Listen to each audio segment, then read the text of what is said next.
Urge, un chasseur MiG-29M s'écrase en Égypte et Ardennes au nord. 246 combattants russes de la Première Guerre mondiale. Les générations actuelles et futures doivent être confrontées à la réalité des horreurs de la guerre. Samedi, lors d'une cérémonie internationale commémorant les victimes de la Première Guerre mondiale, une capsule emplie de terre russe a été déposée à la nécropole militaire de Vouziers, Ardennes, à l'occasion du centenaire de la fin de la Première Guerre mondiale. Une cérémonie commémorative a eu lieu samedi 3 novembre à Vouziers, dans les Ardennes, en présence de l'ambassadeur de Russie en France et des diplomates de 6 autres pays.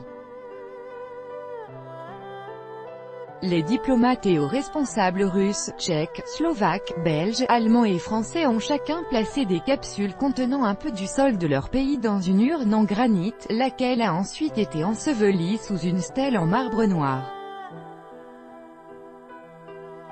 La capsule de sol russe provient de la communauté de Dorokovo, située près de Moscou.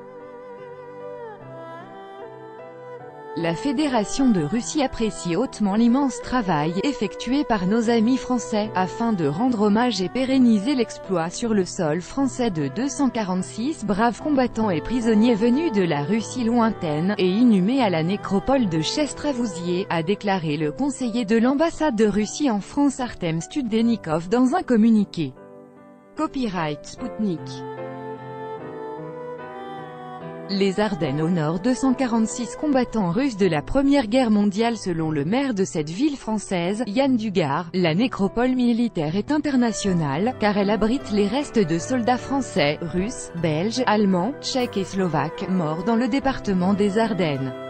L'inauguration de cette stèle commémorative rappellera à nos descendants le destin tragique de ces soldats, morts, souvent dans la fleur de l'âge, a souligné le conseiller russe.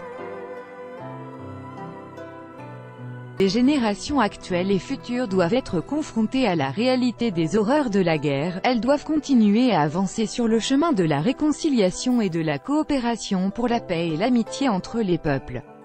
Copyright Sputnik. Les Ardennes au nord. 246 combattants russes de la Première Guerre mondiale. La cérémonie solennelle s'est poursuivie sur la place de l'hôtel de ville de Vouziers.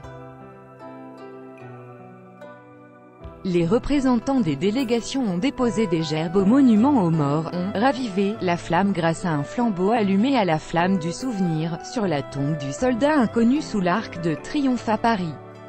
Puis, les participants ont observé une minute de silence.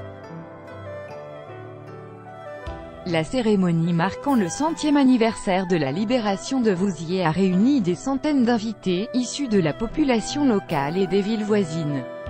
Malgré les premières gelées d'automne, les participants sont venus à la mairie en famille, y compris avec de jeunes enfants.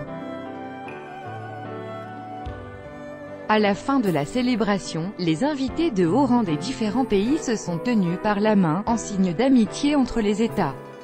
Copyright Sputnik. Les Ardennes au nord. 246 combattants russes de la Première Guerre mondiale. La Première Guerre mondiale, 3 août 1914 à 11 novembre 1918, est l'un des conflits armés les plus meurtriers de l'histoire de l'humanité, qui a impliqué 38 États sur les 59 existants à cette époque. Elle a opposé la Triple Entente, coalition entre l'Empire russe, l'Angleterre et la France, à la Triple Alliance, ou Triplice, alliance conclue entre l'Empire allemand, l'Empire austro-hongrois et le Royaume d'Italie. Au cours de la guerre, 70 millions de personnes ont été mobilisées dans les rangs des armées, dont 10 millions ont été tuées ou portées disparues.